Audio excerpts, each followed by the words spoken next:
Welcome to Business 101. My name is Doug Lean. I'm the manager for the Office of Economic Development for the City of Auburn, and we really appreciate you taking the time to come to our program. I believe we have a great lineup of experts today.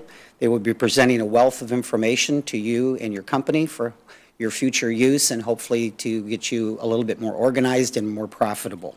That's our goal. I want to thank the City of Auburn Mayor Nancy Backus and the City Council for their ongoing support for this type of programming throughout the years. They feel very strongly that small business and business startups are the future of our community. Also want to thank our partnerships with the Auburn Chamber of Commerce and the Auburn Downtown Association in promoting and being involved in this type of programming and helping their members and the folks that they're involved with. At this time, I want to introduce our first speaker. His name is Tim Brockholm.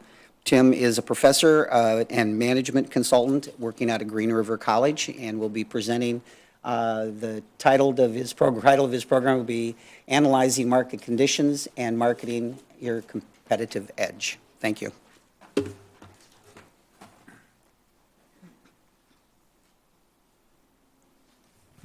And it's actually Broxholm is my name. So appreciate you all coming out here today, and thank you for having me and giving me the opportunity to come speak with you.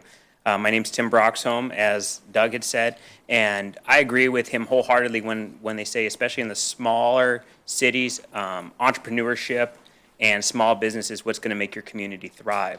We believe in that so much at Green River that we've gone through a process recently to create our own Bachelor's of Applied Science in Marketing and Entrepreneurship, which we're just launching this quarter. So we have students joining us this quarter who are becoming marketing experts and growing their own business ideas through our entrepreneurship program. If that is something that you're interested in or somebody that you know is interested in, please have them speak with me after our program today. That's my shameless plug right there. But I'd like to get started, and I want to help by starting off and talking about the business environment. And the business environment operates at three real significant levels for you as an entrepreneur or a small business owner. It's at the macro level, the micro level, as well as the internal level. And I'll start with the big macro level. And really what we need to understand at the macro level is there are things that go on globally, nationally, at the state level, and locally. And what we need to think about is the impact that will have on our business and be aware of what's going on and look for challenges as well as opportunities.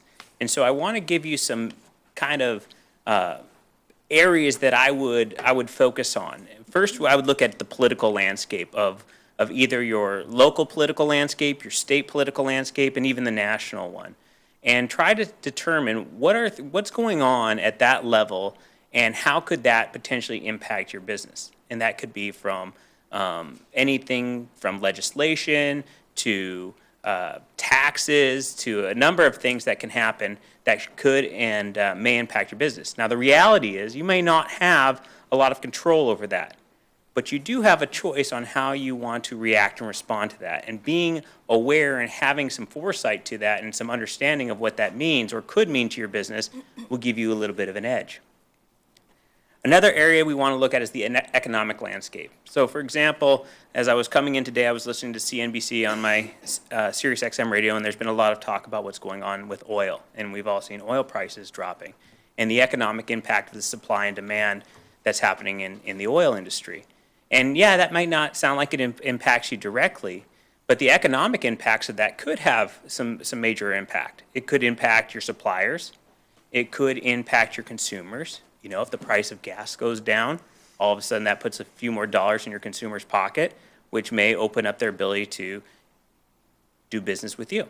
And so we need to be aware of the economic conditions. We also want to put a big focus on our local economic conditions and what's going on there. So attending events and keeping track of data through your county websites, your city websites, and I would say reading some publications such as the Puget Sound Business Journal would be a great way to just stay apprised and aware of what's going on there. In terms of social conditions and the social landscape, this is a key area, I think, for everybody to stay aware of. And the reason for that is because this influences consumer behavior. and consumer behavior may have a direct impact on your customers and your products and your services. And there's an old saying that a gentleman who used to do business here in the Puget Sound, his name was Bob Moad, he said, when you're green, you grow, and when you're ripe, you rot. And I think that's really true when it comes to understanding your customers. Staying green and knowing what the latest trends are is really important to staying in business and being able to adapt and change as needed. Technology is another piece of this. And the technology that is happening today is wonderful for small businesses and entrepreneurs. The reason for that is quite simple. It gives you the ability to reach more people and to brand and differentiate yourself while having the opportunity to reach a lot more consumers at a lower cost, more now than ever. And these tools that are coming online also give you an opportunity to better track data and information and metrics to keep your business successful. So making sure that you don't miss out on the opportunity to use technology effectively in your business. Now that goes the other side is saying making sure that you don't just have the latest and greatest technology because you need to have the latest and greatest technology. There's a method for the madness. Then I would say the environmental conditions that you're operating in. And what I mean is the actual environment that's going on. Is there construction going on? Is there green initiatives going on? What's going on with the environment? For example, Seattle just launched a new law. I know they're up in the way, but they now say that you can't throw away certain things in your garbage, right? Because of an environmental piece. And that changes some of the landscape. And so looking for opportunities and challenges that might be in there. And lastly is the legal environment and staying on top of that, especially as you grow your business and being aware of the employment laws and the business laws. And some other speakers will talk more in depth on that. Now, as we look at the macro environment, a key piece is understanding who your stakeholders are. Who's invested in your business and who are you doing business for? And when it comes from push to shove, who's going to be the last person standing in your business? Is it the owner? At the end of the day, are you truly thinking about your customer? Because I know a lot of companies will say, oh, my stakeholders are customers, employees, and then maybe me. But the reality is, if it push comes to shove, are you going to lay off an employee, or are you going to do business with a customer who might not be the most ethical customer or supplier? Who is your real stakeholder? So understanding that. Being aware of your competitors. And that doesn't mean emulating your competitors, and that doesn't mean trying to mimic them or whatnot. It's just being aware of your competitors and not letting them sneak up on you. Suppliers and ensuring that you have great supplier relationships, along with continuing to manage the quality and as well as the cost of doing business through your suppliers, and consistently evaluating that. I would also pay attention to your intermediaries, which means where do you lie in the supply chain? Are you the retailer? Are you the wholesaler? Are you the manufacturer? And how is that value chain really put together, and is it as strong as it could be? And obviously, I think a core piece of this is the consumer. Really, like I said, in the macro, but also the day-to-day consumers, the people that you're consistently interacting with and getting their feedback. They're your best asset when it comes to product differentiation and product development.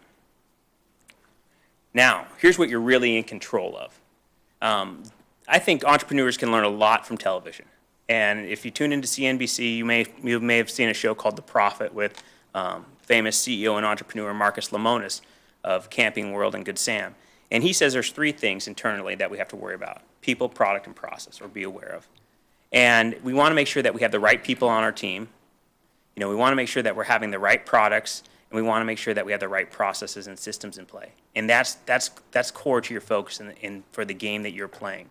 So if I were to break it down to anything that you have the most control of and that you should be consistently evaluating, is people, product, and process.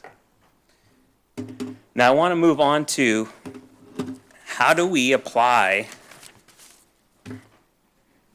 some core focus to our business, especially as we're just getting starting up or scaling our business.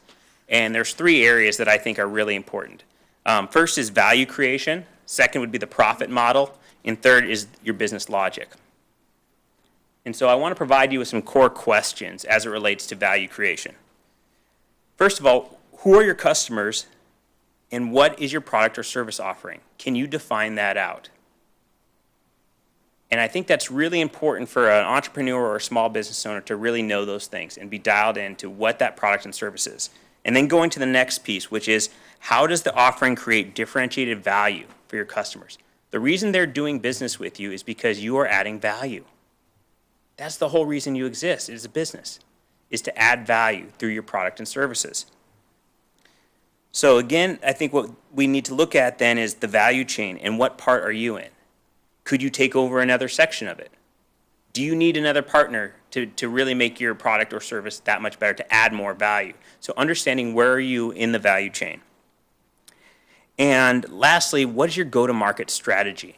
How are you getting your product and services out there? Now, here's some opportunities for you.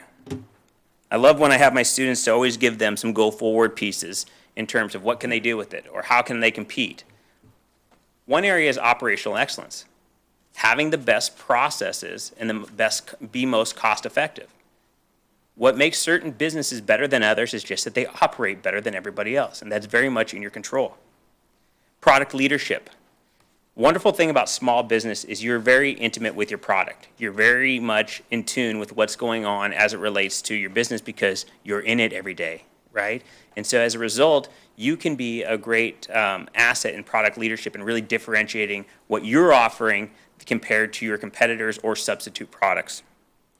I think customer intimacy is another key characteristic that can add value. And we see this more and more as many people in today's consumer market want to have that relationship with a business. You can really have that relationship with a business as a small business. And it's a great way to differentiate and add value for yourself.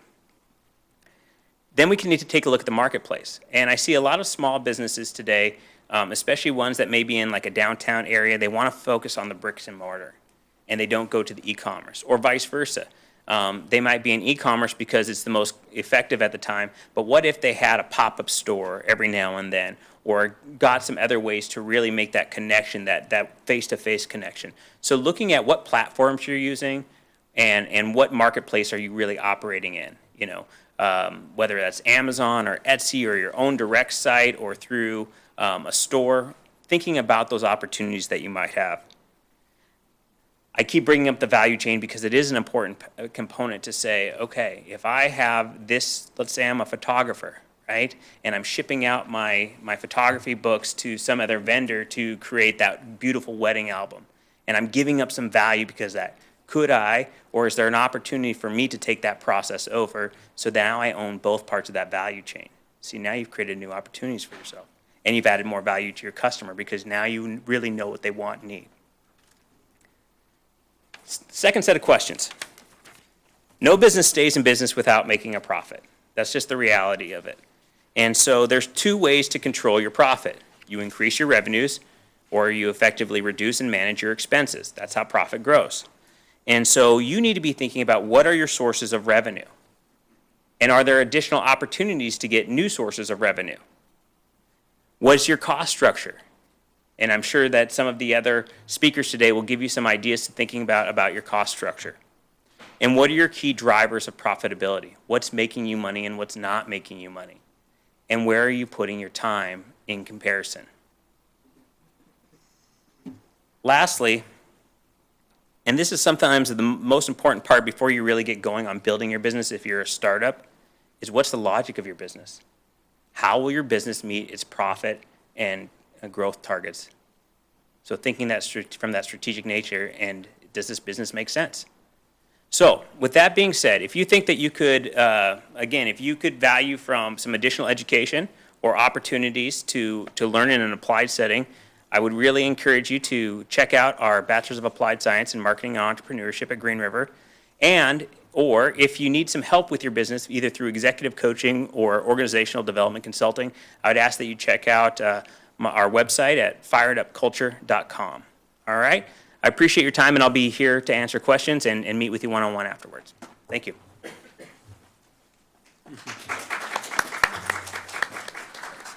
Thank you, Tim. Our next speaker is going to be Mr. Kirk Davis. Kirk is going to present his presentation on pitch to plan. Kirk is a very knowledgeable business consultant and business educator who brings his experience from commercial lending, small business ownership, and a general manager of a national company. Kirk is currently with the SBDC, which is operated through Green River Community College for small business consulting and help. Kirk. All right, thank you. It is wonderful to be with you here today, and I want to thank Doug Lean, the City of Auburn, and the partners who helped put this together. I thought Tim gave an excellent presentation with a lot of valuable ideas and insights. How many of you, out of curiosity, are just looking at starting a business, or you're in the process of getting a business started? A couple of you. How many of you already have a business? All right, well, I prepared information for both, and there's different times when a business plan can be helpful to you in your business life, and so hopefully the information on how to start a business plan or how to write a business plan will be helpful. Let's see, maybe I can go to the next slide here. Okay. Let's see. Oops, I'm going the wrong way, huh? This way. Okay. Just a little bit about me. I've had a chance to work at Green River Community College in the SBDC, Small Business Development Center, for the last 10 years. And previous to that, I was a business banker with U.S. Bank and Bank of America. And businesses would come to me for funding, and I would say, well, I really can't get you a loan until we have a business plan with financial projections. And I would have grown men actually cry because they couldn't put a business plan together. So I got to build a house from scratch. They said, I can't put together a business plan. So it became kind of a quest for me to figure out how to help entrepreneurs do this business planning process. And I'll just mention that this last year I've had an opportunity to teach a lot of classes on business. I was just, you get to the end of the year and you're reviewing your year, but I had a chance to teach over 45 different business topics this last year. And I get a chance to work with 100 to 150 different businesses face-to-face. And I want to mention that our SBDC program at Green River Community College offers free business advising. So and we actually meet with businesses right here in Auburn. So if you have a desire to meet with us, there's a handout. Did you already get the handout to them? My contact information and website and email address are on that handout.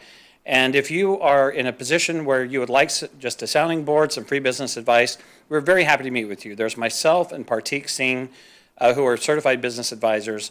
But we have a passion for business. We read it, we study it, but then we get to work with real people. So we get the combination of the theoretical and the actual.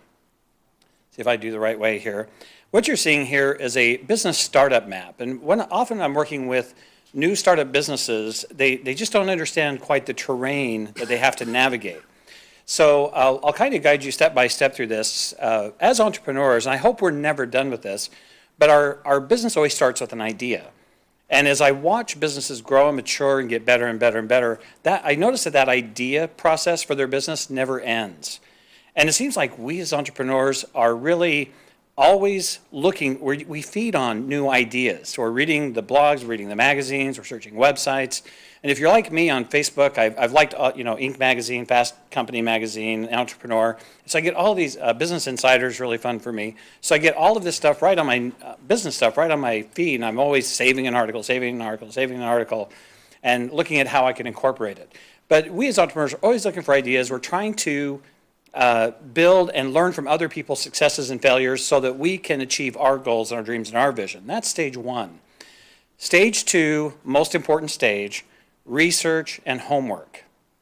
So you've got your vision, you've got your idea, you know what you're doing or what you want to do, but like Tim mentioned, you're never really done understanding your product, you're never done understanding your customers, and then I'll say your numbers, and we're going to get some more presentations on that. So homework. I was just talking to Steve from Auburn Library, and I refer people oftentimes to the King County Library databases. But I have so many stories of brilliant insights and fantastic research and knowledge that's available through the King County Library for free. People are shocked at what they can learn and how it helps them make much better business decisions. So I highly, it seems like if companies are making mistakes, it's typically in this research piece. Now, in the business progression here, you're going to take all of that research and put it into a business plan. And that's going to be the next part of my talk is how to formulate all of that research into a business plan. But the reason why we're doing business plans typically is to raise money. I've worked with entrepreneurs to bank bank loans are number one. SBA guaranteed loans are number two.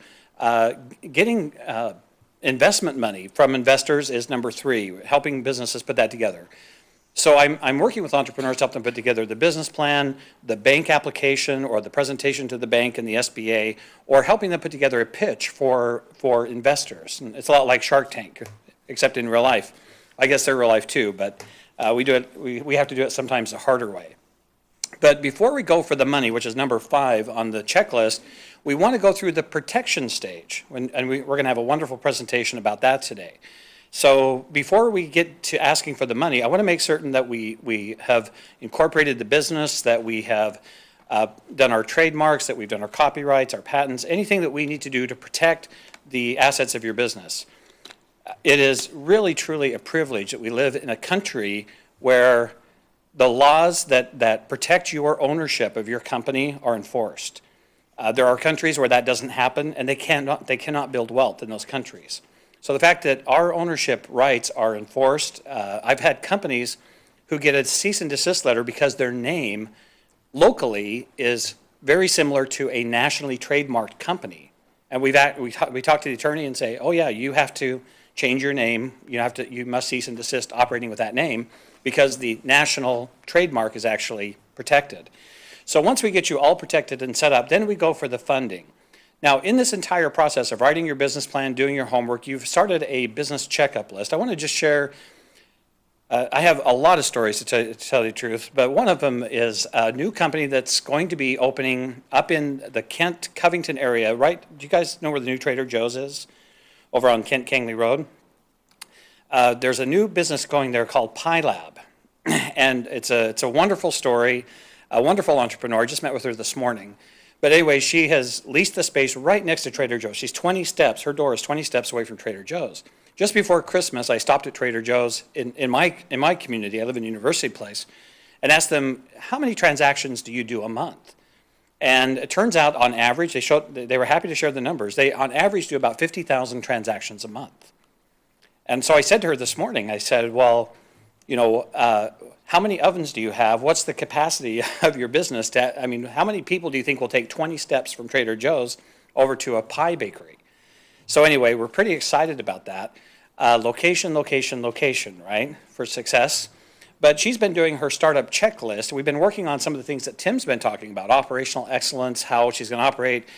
We're going to work through staffing companies to actually make certain that we have the right talent, because as I've watched small businesses go and grow, a lot of times they go through huge transitions with staff because they didn't quite hire the right people. So again, people, processes, product that Tim talked about.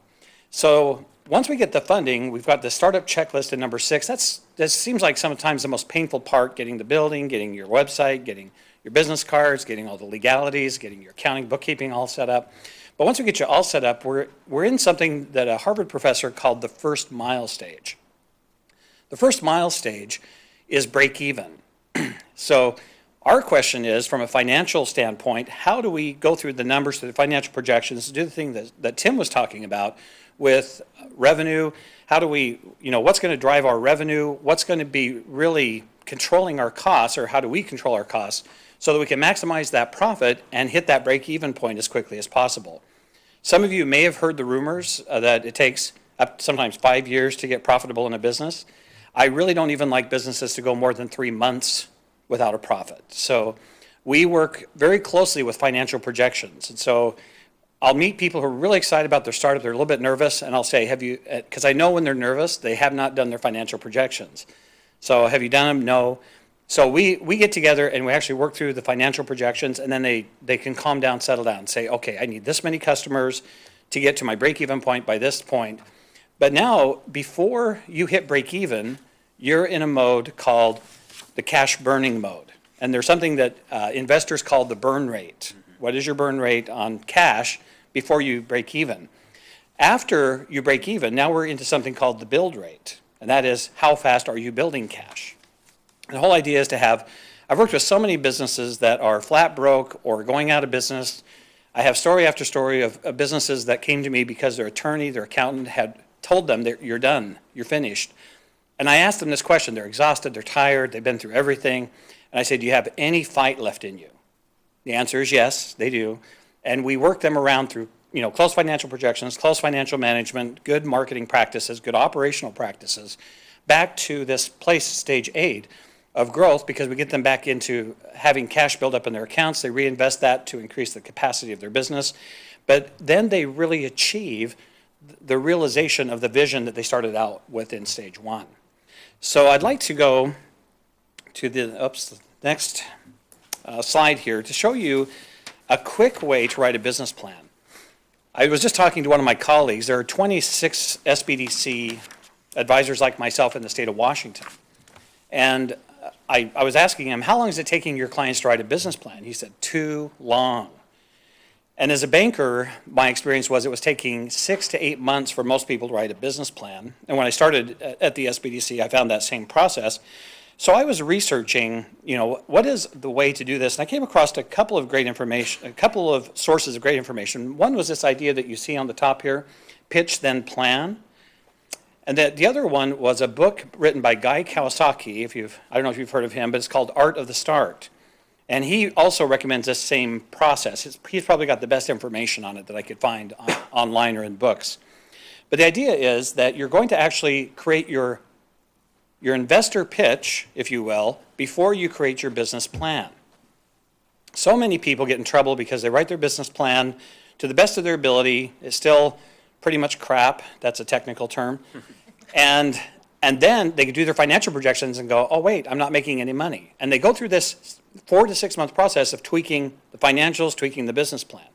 It's so much easier to tweak a PowerPoint. So you'll see that I have instructions in the handout that I've given you. If I could just have somebody from the audience just read point 1. What is point 1 there? Go ahead. Do your research. This is all about your understanding of your business. What do the numbers say? There's a website that I use a lot to help me understand customers. It's thinkwithgoogle.com, where Google is sharing, I have a saying, Google knows everything and Facebook knows everybody. So I actually use Facebook ads to study market spaces, and I use Google, thinkwithgoogle.com, to study almost everything there is to know about business. But Google shares what they know about your industry, about your company, about your product, and your competitors, and your marketplace right on thinkwithgoogle.com. Very amazing stuff. Research, research, research. Number 2 on the list. Anybody? Yeah. Create a PowerPoint. Create a PowerPoint. So we're going to use these headings to create a PowerPoint heading. I'll just share that a couple guys starting a restaurant. Restaurants are really hard to get started. You have to have an investor. Most banks won't invest.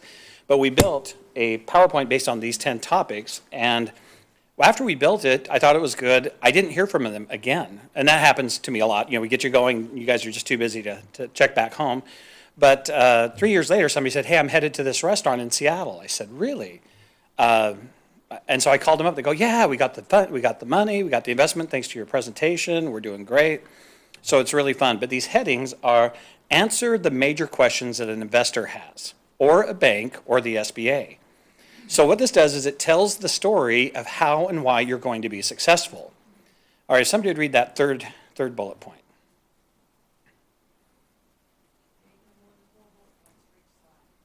No more than four. 3 is ideal. No more than 4 bullet points per slide. We're giving, what does it say right after that? The 30,000-foot view, the eagle's eye view or the top of the mountain view. We're just giving them a very broad look. In your presentation, when you're presenting this to a bank or presenting this to investors, you are talking through the entire business plan. Now, Guy Kawasaki will say that these presentations to an investor shouldn't be any more than 20 minutes. Short, concise, and you can do that because you have pictures, is that the next point? Somebody see the next point there? Use at least one picture, maybe tell the story of the slide. So pictures that tell the story of the slide are everything. There's a saying that a picture is worth 1,000 words and a story is worth 1,000 pictures. So when you get up there and you talk through your presentation and you're telling the stories and you're showing the pictures and you have these 3 or 4 bullet points, it is a very powerful, very persuasive presentation. I can't remember where I wrote it on there, but the purpose of this presentation is to what? Inspire trust You want to inspire so much trust that people will actually invest in you. So I'll tell you the good news with this. Using this process, most of my clients have been able to write their business plan in 1 to 2 weeks. And I would say that 90% of the presentations that we've given to bankers and investors and potential partners in their business, they have never asked for the business plan. So I've told my clients recently, do this executive presentation. If they want a business plan, tell them, I'll have it to you in a week. But a lot of times we can get away without actually writing a detailed business plan. When we get down to number 8 on the financial projections, we actually hand them a packet, which is the resumes of the team on number 7. We had them a packet of the resumes, and then we had them a full financial projection with financial assumptions, and that answers the major questions that a banker or that an investor has. And then if they want to see more or see something more in writing, like I say, a week to 10 days, you've probably got this written out. I'll just mention in closing that I was with a group of these SBDC advisors, and they asked the question, how long is it taking your clients, or we were asking each other, how long is it taking your clients to write a business plan? We had the standard 6 to 8 month time frame, and I said, well, 1 to 2 weeks, but they thought I was joking. And so nobody really believed me. But one guy pulled me aside and said, how are you helping businesses write business plans so fast? And I showed him this process, and he's been using it very successfully ever since. I wish all of you a lot of success. I hope to see you in the future. I wish you a bright and successful 2015 and beyond. And I look forward to our question and answer session.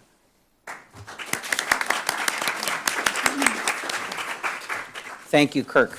Very good. Our third speaker is going to be Mr. Clinton Wilcock. Clinton is an attorney with a local law firm, Saget Law Offices here on Main Street. He's going to talk to us on a very important subject and answer the question of what do you want to be when you grow up. Clinton is a licensed attorney to practice law in the state of Washington. He is also holds I believe, is it a master or doctorate in taxation? Master in taxation. Masters in taxation from the University of Washington Law School, and has also worked in retail banking and retail. Clinton, thank you. Thank you, Doug.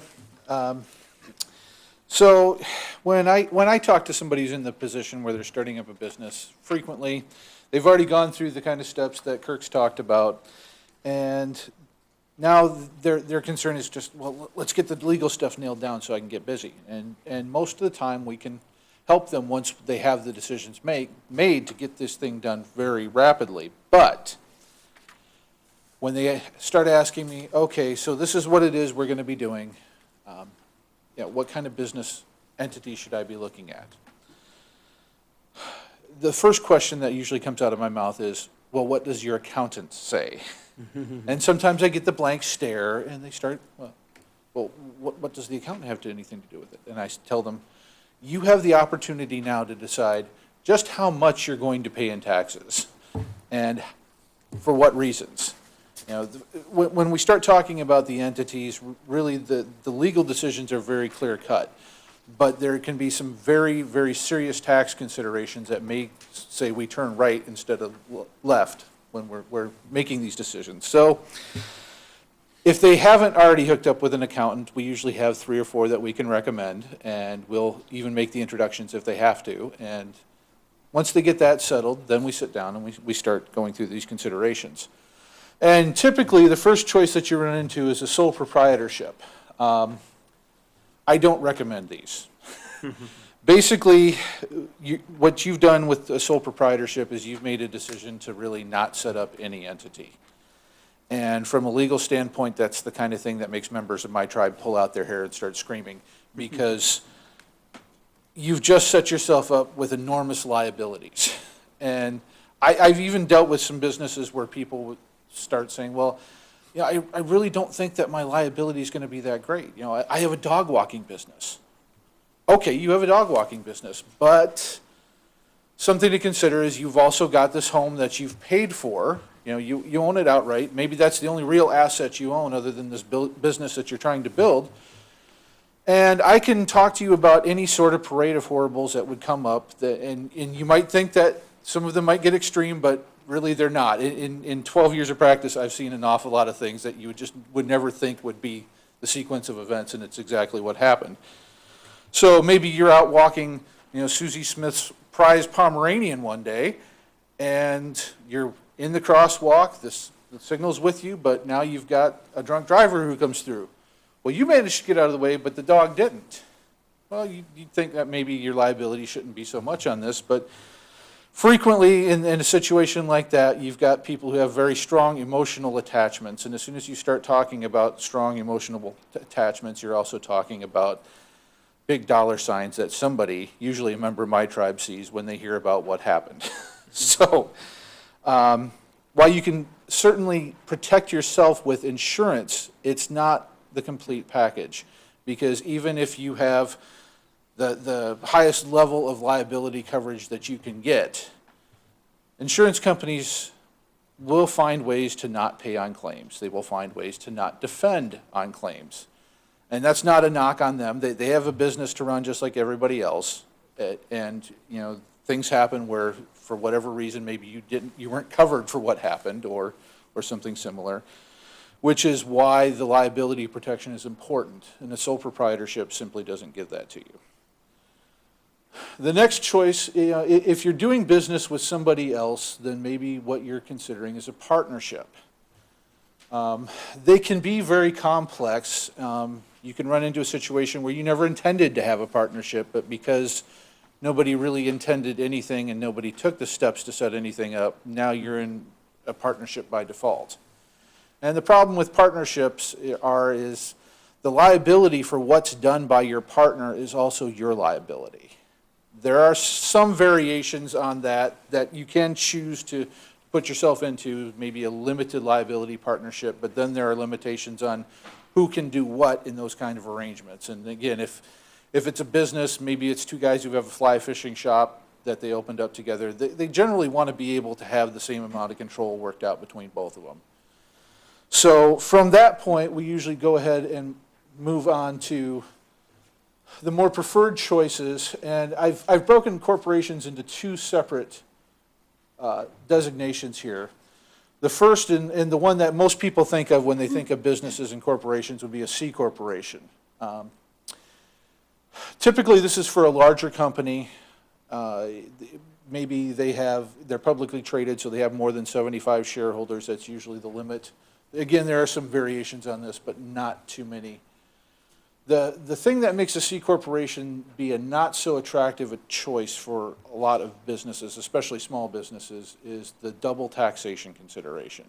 And what that means is there's money that you pay in taxes for the money that the corporation makes, and then the money that comes to you gets taxed also. Again, I do have a few small businesses who, for other considerations, really have decided to choose to be a C corporation. But for most small businesses, I don't recommend it. The nice thing about corporations is that as long as you observe the formalities that are required by law, you get to have some liability protection. So your personal assets are still your personal assets. So if somebody decides to sue you for something that you've done in the course of your business, or maybe something you haven't done, they get to go after the corporate assets. And as long as you've observed those formalities, which are typically having your annual meetings of the shareholders and the board of directors, and then having those recorded in minutes, that's the number one way that people get around that liability protection, is when that doesn't happen. So when we set up, with our office, when we set people up with corporations, we also set ourselves up as the registered agent, and we send them reminders every year when they're supposed to have their meetings. And when we send them the reminder, we also send them the worksheet, so they can fill everything out, send it back to us, we type it up, we send it back to them, it gets signed, it gets dated, and it goes in the corporate book that we keep. That way, when that day comes, when the knock on the door and there's a process server there, we've just shut down the easiest way that somebody can use to get to personal assets.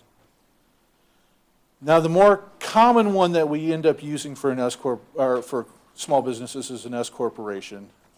This is because it has pass-through taxation. The money that's being made gets taxed only once, and that's when it goes into your hands. Now, again, depending on how much money you're making, how successful you are, there may be some reasons to not do this, but this is going to be the most popular choice. And again, as long as you observe the formalities, you've got a pretty solid lock on liability protection when you use this. The final type of entity that we will talk to people about is a limited liability company.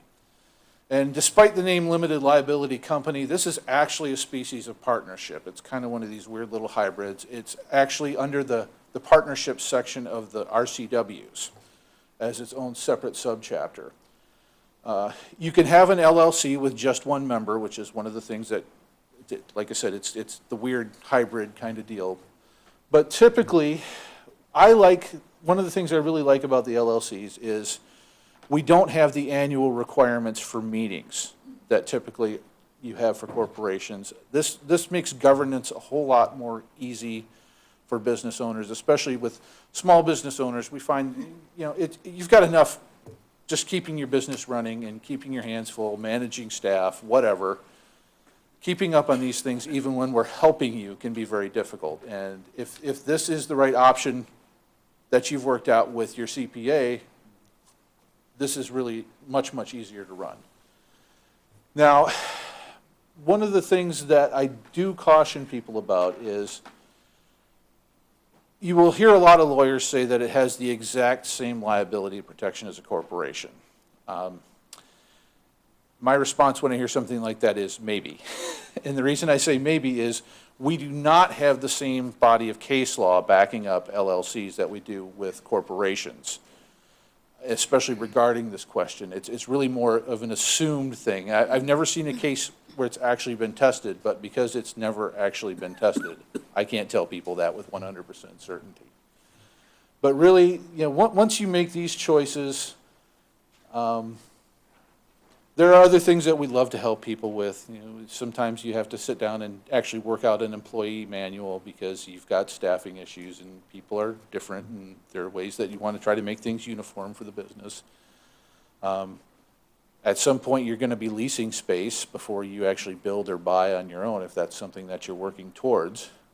Reviewing commercial leases, I love to do it, and I realize that sounds very strange, but it's kind of like Where's Waldo for me. I get to sit down and kind of pick out all the gotchas, and that's what I do. I sit down with them, and I get out my notepad and my pencil, and I may take an hour and a half reading a 30-page lease, but by the time I'm done, I've got 3 or 4 pages of notes of things that you might have picked up on and you might not have picked up on. Again, you guys are busy people. You're trying to run your business. This is why you came to me. And the other side of that is a lot of times landlords aren't really thinking about what you're telling them when you're saying you're interested in renting this space for your business and you talk about, okay, what is it that you do? So occasionally you run into the situation where you're going to have somebody who has, say, a hazardous materials clause in there that's a basic hazardous materials clause, but they're going to rent the space to a nail salon. And I've told business owners, you can't sign this lease. The minute you sign this lease, you're in violation. Right? Read that hazardous materials clause. You guys use stuff all the time that falls right under this. So it's helpful to have me involved from the start. It helps you to avoid problems later on. And obviously the first place we start is in your entity choice. Thank you.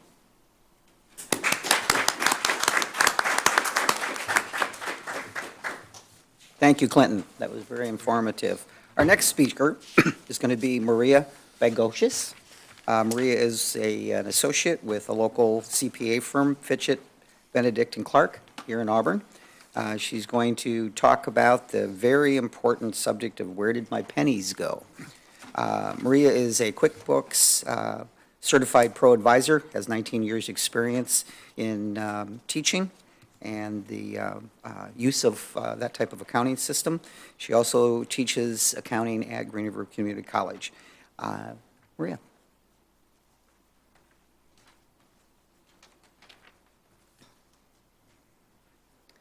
Thank you, Doug. As he said, I do work for a local CPA firm, and one of the things we are just spearheading is the new creation of a small business bookkeeping, mostly focused on QuickBooks. I have 19 years of experience in just QuickBooks, and in the past 19 years, I've done a lot of consulting, helping small businesses get set up, helping them set up their accounting system, and also addressing a lot of these issues that our first speakers have talked about. And I do, as you said, I teach a continuing education class for Green River. I've been teaching there for 14 years, and the class is small business, or QuickBooks for small business. One of the, let's see, oh, there we go. So I could, because I've been teaching, I can talk for hours. So I have tried to focus it down to 10 questions to ask yourself. If you are a person starting a small business, what are the 10 things that you should ask yourself? And let's see. Okay. And Clinton gave a great presentation on entity type. One of the first things that when somebody comes to me, I ask them, well, what's your entity type? And if they look at me with this blank stare, I said, you need to do some more research. Let me know and come back. This is very important. As he talked about the liability and so forth, but really it's a big part of it is the taxes. Wages versus distributions. I've explained to some small business owners who may be a sole proprietor or a partnership, I said, did you ever think about incorporating and becoming an S-Corp? I said, do you know how much tax you could save by doing that? And when I sit down and crunch the numbers and give them a rough idea, they're amazed. Also, self-employment tax. If you're a sole proprietor, you're going to be paying self-employment tax. That means you pay all of your payroll taxes, not just half of them out of the deduction of your payroll. A lot of people don't understand how the whole payroll concept works, especially when you're a corporate officer. And the tax rates. If you have a good financial planner or a good CPA that can sit down with you, you can have them work up some numbers for you because you want to have a combined overall picture of your financial situation, both your business and your personal. So they can find the best balance for you as far as how much wages to take, how to minimize your taxes, both in payroll taxes, corporate taxes, and your personal income taxes. If you're just starting a business, you may not know what agencies you have to register with. And one of the things that I find out people don't know a lot about is there's a definite order you have to do this in. I've had people make this mistake where they start out with the wrong agency and then they have to go back and redo it. So the thing to remember is you always need to start out registering your business with the Secretary of State. You have to check and see if that name that you have chosen is available or not. If it is, then you register your name. Then you can move forward. The next thing the next agency to call is the IRS. You can download an SS4 form off of their website. You can fill it out, and it's a request for an EIN number. Okay? And that way, you now have your federal ID number. That's where your federal taxes will be reported. The third one is Department of Revenue. That's the state of Washington. Now, they will assign you a UBI number, Unified Business Number. And that number is going to be the number you use when you report your sales. And when you fill out the Master Business Application, it used to be Department of Licensing, it's Department of Revenue now that handles that. They will ask you, do you plan on having employees? And if you answer yes, they will very nicely notify L&I, Labor and Industries, and also Employment Security. And you will automatically be set up with all three of those. And they will send you your information in mail. Then the next step would be now you're ready to go to the bank and open up a bank account. Because the bank is going to want to have your EIN number, your federal tax ID number. They're going to want to have your UBI number. And if you, depending on how you set up your business, they may ask for a certificate of formation. So you want to make sure you do those things in that order, so you're not going back and having to redo steps, okay? The next thing is your county. Okay, a lot of people miss this, and this is a big catch for some people, is you have to register with your county for your personal property taxes. And I see people that miss this one all the time. So make sure you check with whatever county you're in and find out what your requirements aren't there so you don't get surprised someday. Also, some cities, a lot more of them, local cities, they're starting to have their own small B&O tax, business and occupation tax. So you want to make sure you find out the requirements for the city you're in. Okay. The next one is, will I hire employees or operate the business by myself? Okay, well, one of the considerations is you really need to think about what kind of responsibilities am I going to take on if I decide to hire employees? How are payroll taxes calculated? If you're going to pay somebody $15 an hour, what's it really costing you? You need to really understand the payroll tax system. Also, labor laws and liability. And a lot of that information you can find on Labor of Industry's website. They have a lot of good resources there. Okay. Should I set my accounting system up on cash or accrual? I'm really surprised at how many people start business, they've been running their business, and I ask them this and they don't know. Well, how do you not know? Well, first of all, you want to know what the difference is. A cash-based business is when you register or record your income based on when your customers pay you. That's the date that you make the money. And on the flip side, the date that you pay your expenses is the day you record them. An accrual basis is when it's date document driven. Okay? So what is the date of the invoice that you gave that customer? That's the day you record the income, whether they have paid you or not. And I have seen some companies just about go under because they made that incorrect choice. On the flip side, for accrual basis, you acknowledge your expense on the date of the bill, not the day you actually pay it. Okay? And, I had one client several years ago who he was on the verge of bankruptcy because somebody had given him poor advice, told him he had to be on an accrual basis, and he had to take out a line of credit just to pay his taxes. So if anybody has made that mistake, you can recover from it. We did help him to do that, and it took him about 3 months, but he was able to close the line of credit and actually have positive cash flow. So make sure you understand that and how it affects your business. If you have a business that has inventory, you're probably going to have to be on an accrual basis. But that's one of the things to talk to your accountant about. How much accounting knowledge do I need to start a successful business and operate it? Well, it depends on what your business is. How big do you want to be? But one of the most important things is, when you do run a business, do you know what the difference between a balance sheet and a profit and loss statement is? Do you know how to read a cash flow statement? Do you know how the three things integrate? And for those of you that already know the answers to that, you'll probably get a kick out of this.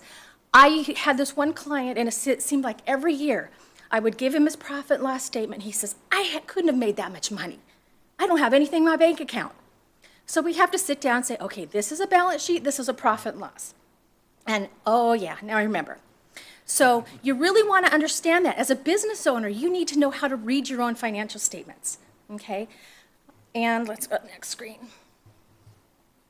Do I know the filing requirements with Washington State Department of Revenue for reporting sales in my industry?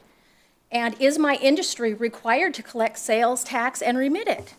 Okay, some businesses, even if you're a service business, there are some service businesses in the state of Washington who have to charge sales tax on their services.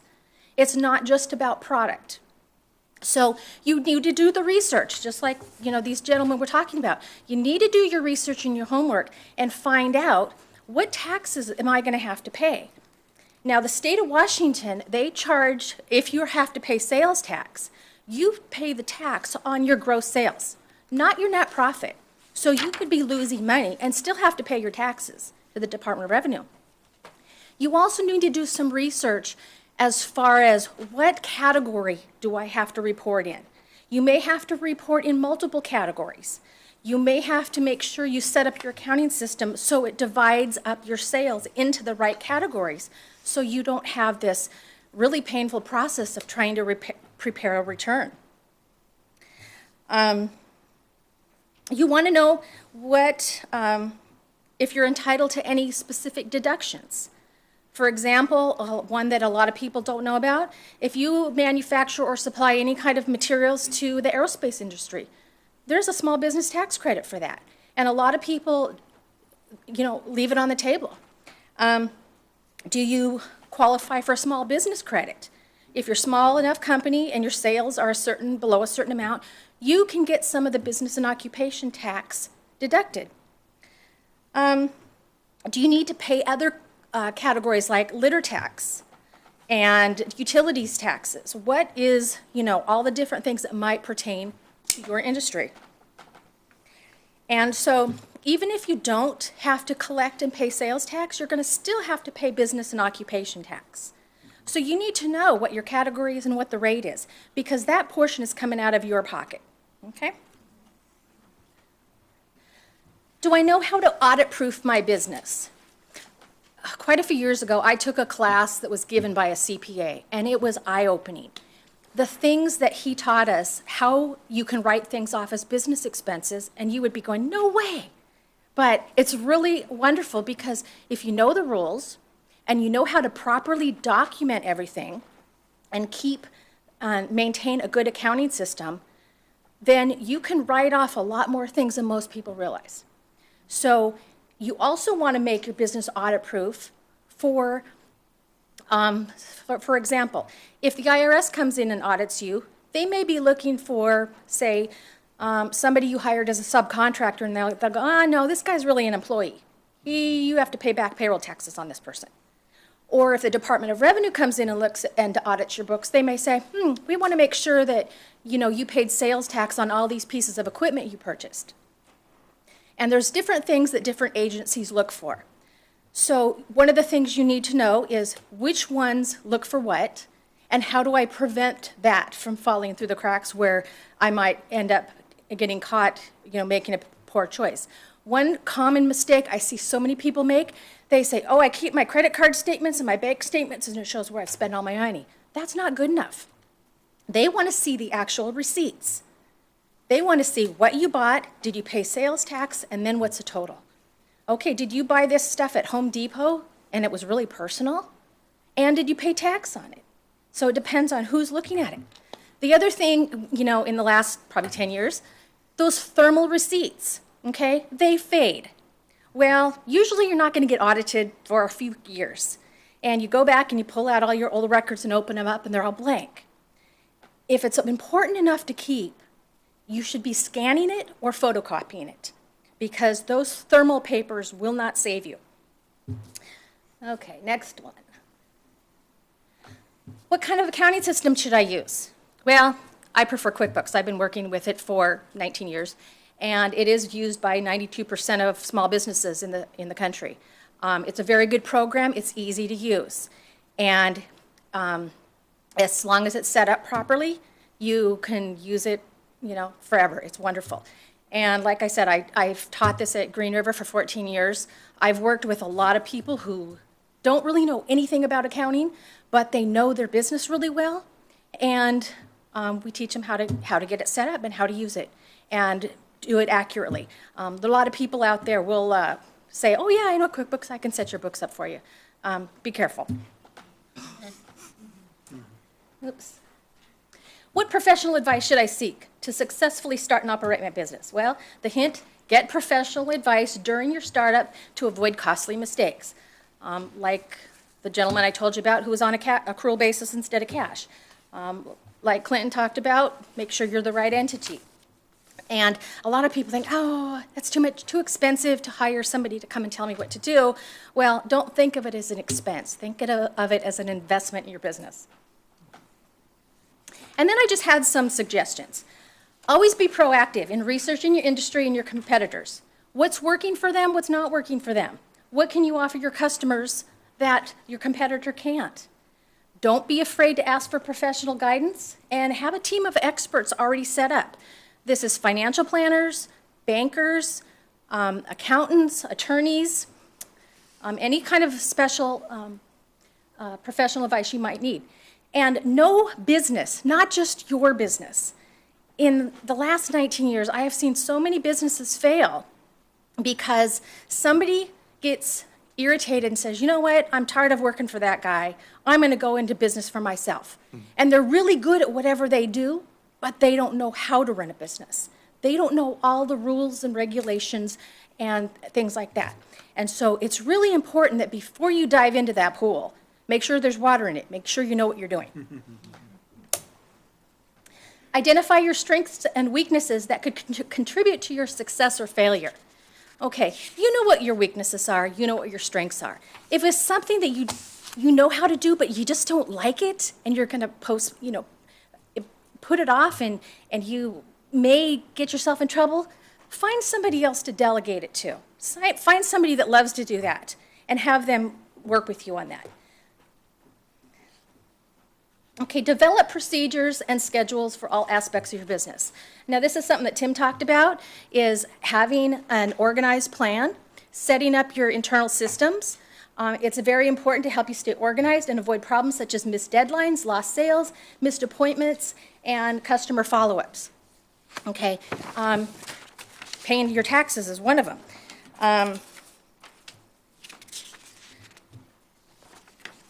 So when I work with QuickBooks clients, one of the things we do is we set up memorized transactions. So if you're afraid you're going to forget to make your credit card payment, well, set it up for automatic.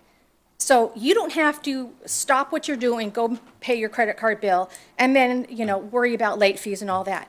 Set things up to be automated and set up a system that's going to work for you.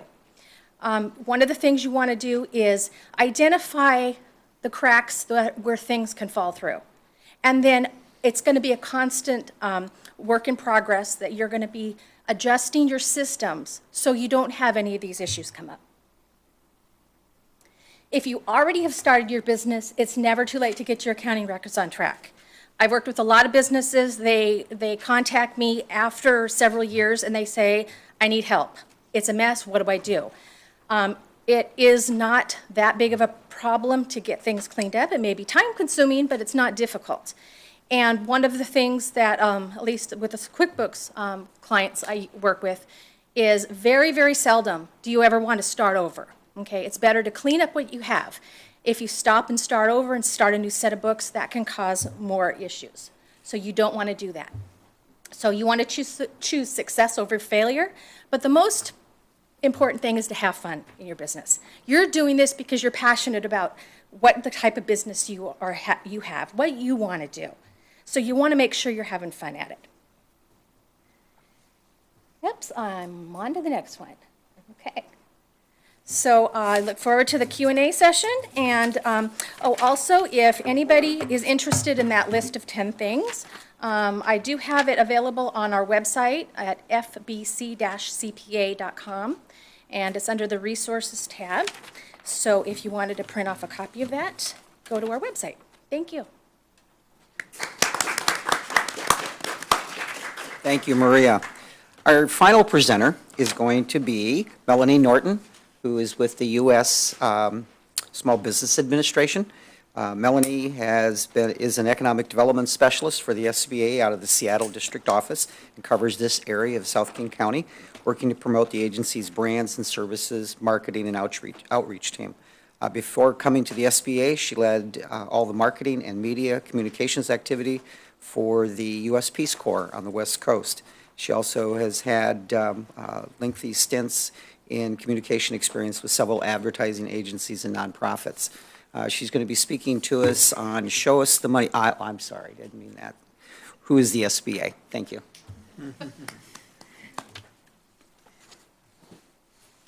Thank you, Doug. I'm really glad to be here this afternoon. Good afternoon, everyone. How's everyone doing? Good. I'm glad you made it out. It's very important to invest in your business, and I think this is a great opportunity to learn more about different tips and resources that are available to help you out, because you have a lot on your plates as a small business owner. So like Doug said, my name is Melanie Norton. I'm with the U.S. Small Business Administration Seattle District Office. The SBA is a federal agency, federal government agency, and the Seattle District covers Washington State and northern Idaho. So essentially, what we do is we help businesses start, grow, and succeed. And we've been doing that for more than 60 years. And so you can kind of see from the slide our new tagline, or marching orders, if you will, is that SBA doesn't just stand for Small Business Administration. It stands for smart, bold, and accessible. And I'm especially going to talk about that accessibility part, making sure that we're out in the communities, out talking to business owners, so we can make sure that you are getting access to the resources and services that can help you improve your business. So how we primarily do that, and actually another thing too with that, I actually heard someone say once that there's no such thing as too much information, there's just filter failure. Which has anyone ever encountered a problem or question and went to Google it and just was overwhelmed by the results? What the SBA, what we want to try to do is we want to help with that filter. So you don't have to have filter failure. We want to help you find and easily and quickly connect to the resource or service that's going to help you with whatever particular stage or problem or question you might have with your business. So with that, we primarily focus on what we refer to as the 3 C's at the SBA. That's capital, counseling, and contracting. So I'm actually going to talk first about the counseling arm. We have an extension of it right here with Kirk in the room. And a lot of things I'm going to be talking about today are, there's more details about them in our resource guide, which is on the table or available on our website. So definitely if you didn't pick one up, please feel free to do that or utilize our electronic copy on our website if you're more of an electronic search in a PDF type of person. So counseling arm, we provide free one-on-one business counseling through our 3 resource partners. And did I mention it's free? It's free. So our 3 partners, the Small Business Development Centers, which Kirk Davis is one of the advisors through the Small Business Development Centers. SCORE, which SCORE is an organization of volunteers, of retired, current business executives, small business owners, various business experts that volunteer to provide that free one-on-one business counseling and advising to small businesses. And then we also have 3 women's business centers throughout Washington State and Seattle, Lacey down in Thurston County, and in Spokane and Eastern Washington. So all 3 provide free one-on-one business counseling to small business owners, whether you're in that startup stage, you're getting ready to grow, take your business to the next level, whatever it may be, there's counselors that are available. And that is such a huge asset. They're able to do that for free, partly through funding from SBA and other resource partners, but definitely take advantage of it. Kind of what Maria was saying, it's kind of nice to get something set up the right way in the beginning or as quickly as possible. We often talk to business owners who say, gosh, I wish I knew about this 6 months ago or last year when I was setting things up. So definitely don't hesitate and take advantage of those counselors. They also provide some business classes along with the SBA, and all of the SBA courses that the SBA hosts and puts on are free.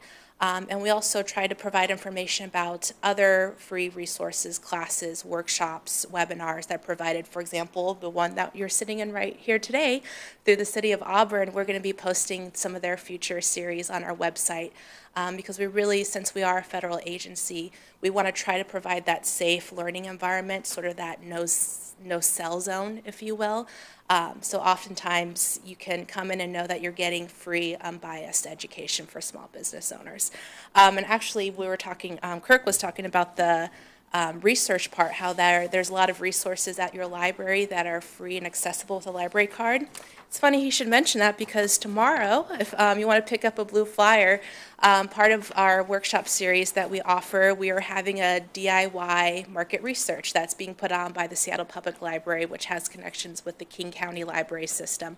So if you want to learn more about what Kirk was talking about and have a business resource librarian actually walk you through some of the different databases businesses and how you can get that information.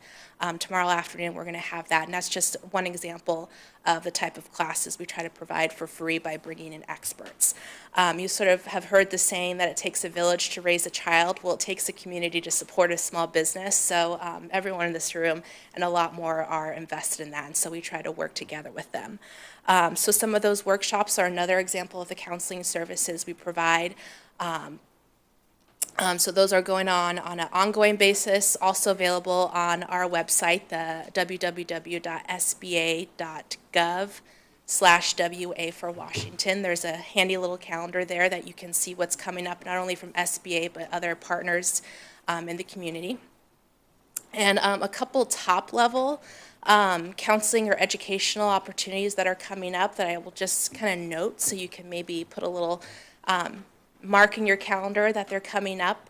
The first week of May is National Small Business Week, and so in conjunction with National Small Business Week, we always do what we call our Jumpstart Week, where we have a full week, all day, of free classes such as this. And so they offer topics from a marketing day where we have a session on social media, or using customer service as a selling tool, putting together a marketing plan, a finance day, those 3 statements that Maria was talking about, how to get a more in-depth knowledge of those, putting together a business plan, some of the fundamentals, different topics like that, and again, free courses. So that's coming up in May as part of National Small Business Week.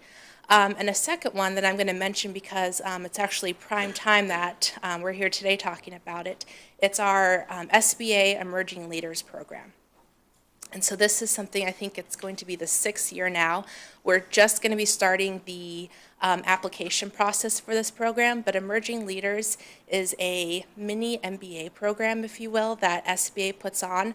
It's free, and it's a 7-month course, so you meet about every other week for 3 hours, and it's a miniature MBA program. It takes, and it's specifically targeted for businesses that are poised for growth. So not a startup, but you've been around for a few years, or maybe you're encountering a big transition. We've had several family businesses that are passing from one generation to the next. Next generation is taking over, ready to move into that CEO position. But the program will take you through planning, take you through understanding your financials, through sales and marketing, an in-depth class of 15 small business owners. And at the end of this program, where you've been able to take time out of your schedule to work on your business instead of in your business, which is really huge and something that you all value because you're in the room today. And at the end, you'll walk away with a 3-year strategic growth action plan. And during the course, we bring in a variety of experts, so you get some one-on-one time with CPAs, with marketing consultants, with human resources lawyers, all different types of experts and resources, and it's taught by a CEO, coach, and former small business owner who is outstanding. She's actually so good that she's training a lot of the other trainers that are doing the program in other states, so we're really lucky here in the greater Seattle area. So we're gonna start taking applications for that soon, since there's a lot of existing small business owners in the room. I definitely wanted to mention that because, it's more of a time commitment. It's not a 1-hour webinar, but we're seeing a lot of our businesses that are doing really well, and in fact, a couple of our graduates from last year have already surpassed their 3 years and are having to create New Year plans because things are moving so quickly. We're seeing a lot of success out of it, so definitely check that out. So again, a lot of things under the counseling arm, and a lot of them are free. A lot of people and organizations dedicated to helping you out there. So I'll move on to the second C, capital, money. It's a little important in businesses, right? Something that we all need. So most cases, when most people have heard of the SBA, it's usually in conjunction with their SBA loan program. So just to kind of clarify what the SBA loan program is, the SBA does not give loans directly to businesses. Rather, we provide guarantees to lenders to mitigate their risk, to enable them to provide loans to small businesses in circumstances where they might not be able to otherwise. So I'll say that again. We don't provide the loans directly to the small businesses, but we provide a guarantee to lenders so that they can, it mitigates their risk and enables them to provide loans to small businesses in circumstances where they might not otherwise be able to. So we work with the Seattle District Office. We work with probably close to 100 lenders throughout the district, so mostly the state of Washington and northern Idaho, and those are banks, credit unions, microlenders, certified development companies, a variety of different lenders to provide a guarantee. And so our, in most common situation, our 7A loan is our most commonly used loan program. And in that you can receive up to an 85% guarantee. So, and in some cases, depending on the type of loan, there's a variety of programs. Some are specifically for veterans, some are microloan programs, small loan programs. We see that most businesses don't need $1 million loans. They might need just $100,000, $150,000, just something to kind of get them to the next level. So for all these different loan programs that are available, and we definitely have some in-depth information on our website. Again, website is a wealth of information, and I can help filter down where you can find that information if you're interested. For example, there's exporting loans too. So you can get, on exporting loans, you can get up to a 90% guarantee, which if you're a bank, if you're a lender and you're looking at a small business, and you can have up to 90% of that loan guaranteed. So if for whatever reason, worst case scenario, something goes wrong and you as the small business are unable to pay back the bank for that loan, and they have a 90% guarantee, meaning the SBA will pay up to 90% of that loan, that's minimizing their risk quite a bit. And so they're definitely going to be more inclined to say yes. So again, it's a real helpful tool. It's something we try to use to help small businesses in circumstances where it's a very close situation, where the bank or the lender might say, hey, this looks good, but maybe you just don't have enough collateral. Or maybe you're a new business, and so you don't have that history to demonstrate that you're a profitable business. I think approximately 1 out of 4 of our small business loans go to businesses that are in that first couple years. So that's a situation where an SBA loan or guarantee can help out, because it's, again, mitigating that risk to the lender. Maybe credit history. We've had a lot of people, especially with different circumstances, coming out of a bad economy, or maybe your credit score isn't as high as you would like it to be because there was a medical situation. You had a lot of medical bills to pay for a while. Again, if you can tell that story and that's where the counseling comes into play as well, sitting down with some of the different counselors and advisors to help tell that story to the potential lender before you walk in the door, so you can have that package put together, have all their questions answered. Again, we all kind of work together so we can make sure that we are getting the best situation for you to be successful. So that's a little bit about the loan program. Again, it's a tool that can help you get some financials through loans in situations where it might be close but no cigar, but we can kind of help to get you over that hump with that.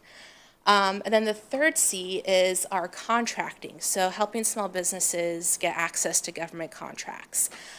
So the federal government, the U.S. government, they are the biggest customer in the world.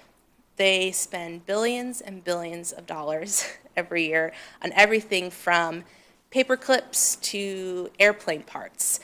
And so someone's going to provide those. They're buying them from someone, and so we want to see as many of those contracts going into the hands of small businesses as possible. So because of that, we have quite a few different government contracting programs to help get as much of that business into the hands of small businesses as possible.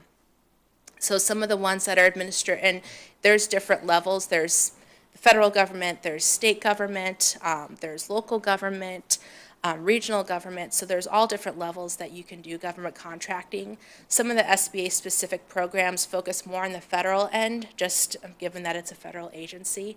But there's a lot of opportunity with different military bases that are in our region, JBLM, Bremerton. There's some different places nearby where some of the programs the certification programs we have can help small businesses get their foot in the door when it comes to doing business with the government, since it's a little different world of business compared to business or business to consumer. So a couple of those, you can get different certifications, whether there's just a small business certification, so just the fact that you're a small business, you can get a certification, and there's certain set-asides for that. Women-owned small business, veteran small businesses, veteran-disabled small businesses, minority or historically underserved small businesses.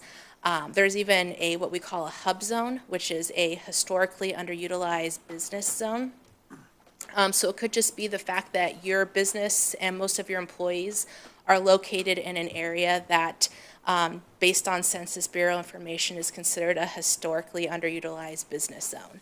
And so that you can actually type in your exact address. Some of it's by county, like for example, I think Grays Harbor and Lewis counties, the entire county is a hub zone. Sometimes it's just neighborhoods or pockets within a zip code. So I know that there's a couple around Pierce. So it doesn't hurt to look, because those are areas where government contractors are actively seeking small businesses to do this work for them that have some of these different certifications. So if it's the right fit, and we work with what we call PTACs, that stands for Procurement Technical Assistance Center. So they're essentially very similar to what Kirk and some of the other advisors do, but their specialty is in government contracting.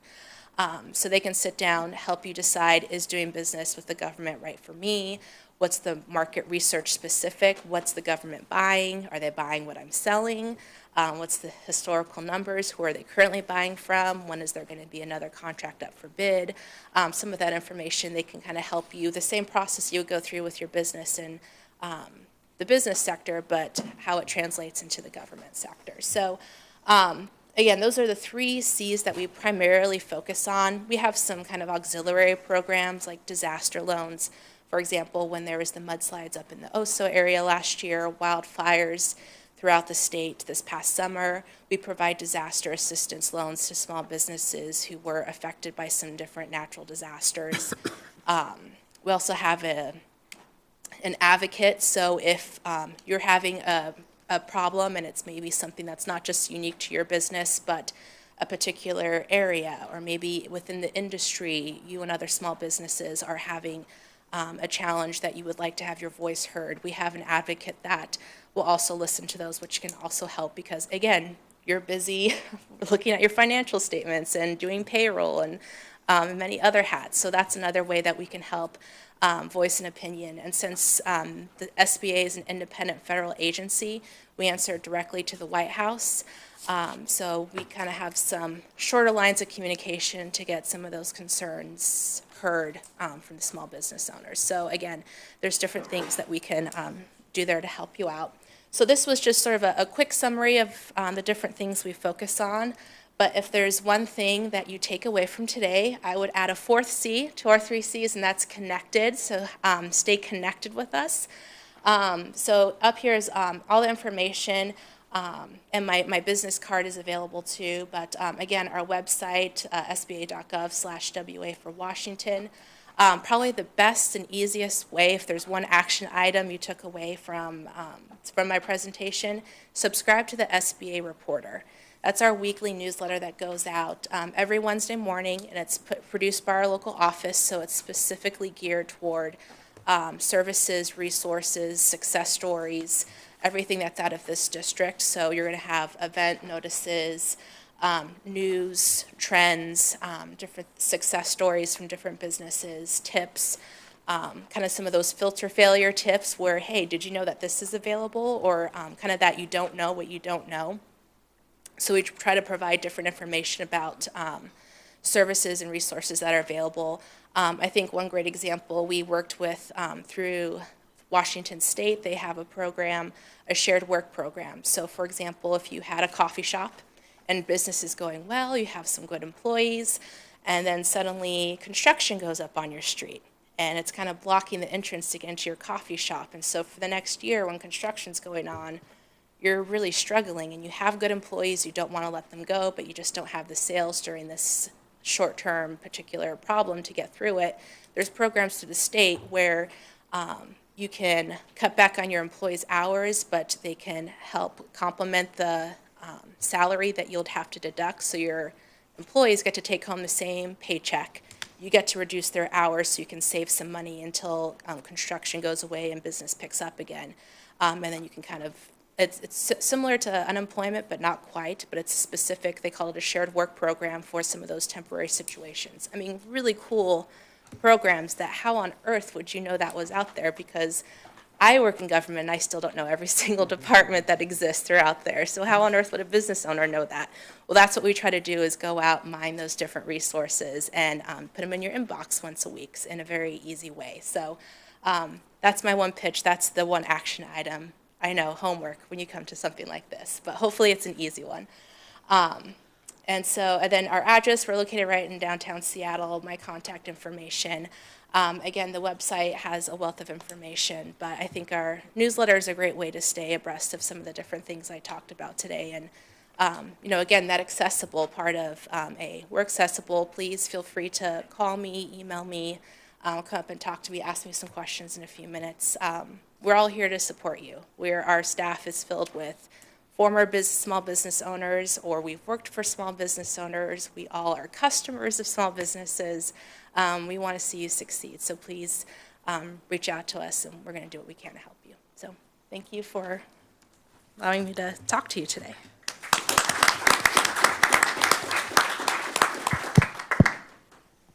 Thank you, Melanie. That was very, very good.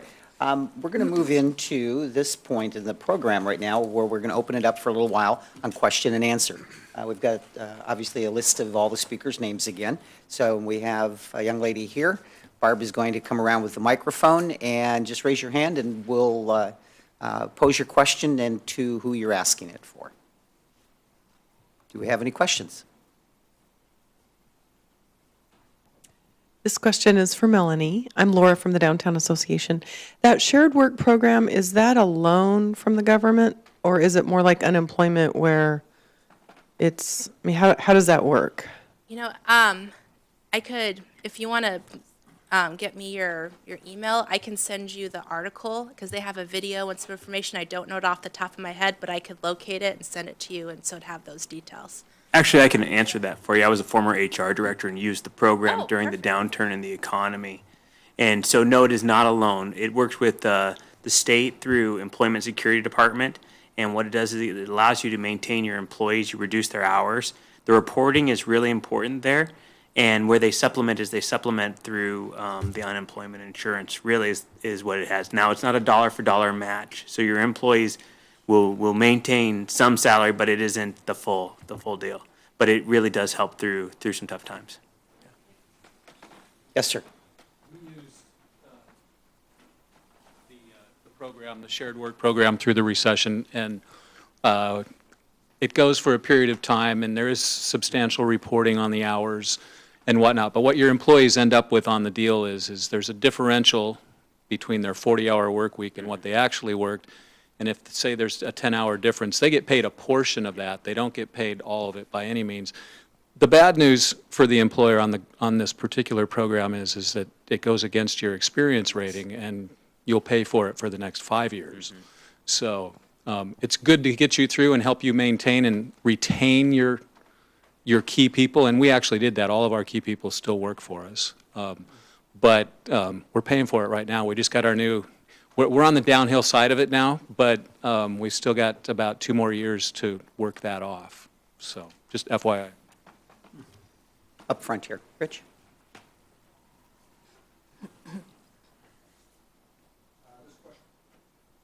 This question? Maybe not. Oh, it's light driven? No, go ahead. I have a loud voice.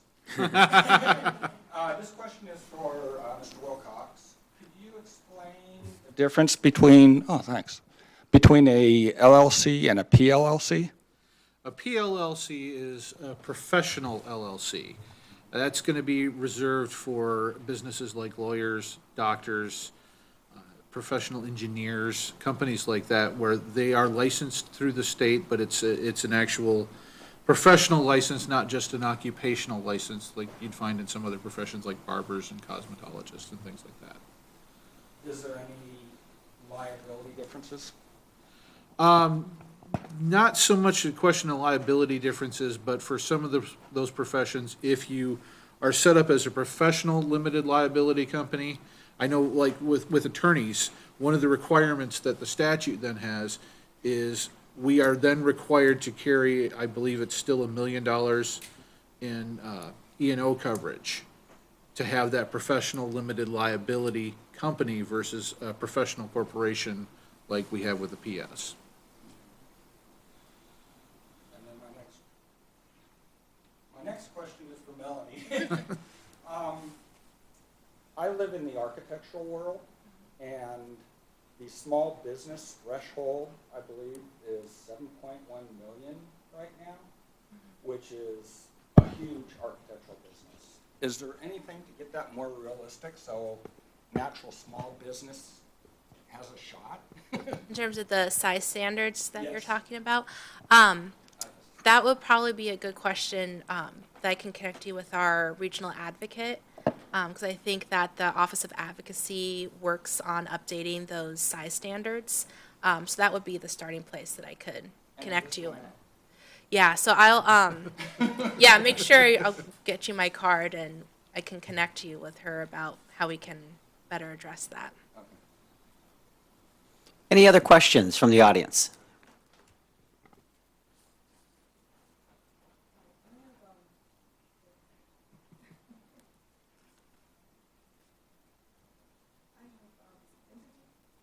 Questions? There we go. For Mr. Wilcox, do you recommend operating a family business through a trust? No. Okay, can you explain why? Well, I think Maria can tell you that trusts operate on a different tax structure, and usually that curve is a lot steeper for trusts than it is for corporations or partnerships. But the other reason is if you ever go to sell the business or somebody comes to buy the business, it's not always a decision that you make. Sometimes you have the offer fall into your lap.